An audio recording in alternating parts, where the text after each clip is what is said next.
જય શ્રી કૃષ્ણ, જય માતાજી. મસ્ત મજાની સવાર થઈ ગઈ છે. આજે તો હું બહુ વહેલી ઉઠી ગઈ, કારણ કે આજે ઘણું બધું કામ છે. યસ, આજે ઘણું બધું કામ છે, તો ચાલો ફટાફટ લાગી કામ.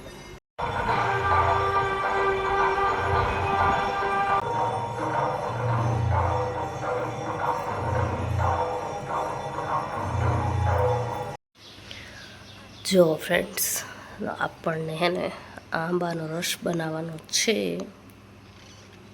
ચાલો કરીએ તૈયારી. ચાલો ત્યારે આપણું જો અહીંયા શાક રેડી છે. લીલી ચટણી પણ મેં બનાવી રાખી છે, અને અહીંયા કણે દહીંવડા પણ બનાવી લીધા છે. આ અહીંયા કણે લાલ ચટણી પણ બનાવી લીધી છે. અને ત્યાં અહીંયા કણે પૂરી વણે છે, અને હું અહીંયા કણે પૂરી તરું છું. તો નિયાણીના જમણવારનું બધી જ તૈયારી થઈ ગઈ છે. અને અનિતાને ખૂબ ખૂબ થેન્ક યુ કે એને મારી ઘણી જ બધી હેલ્પ કરી.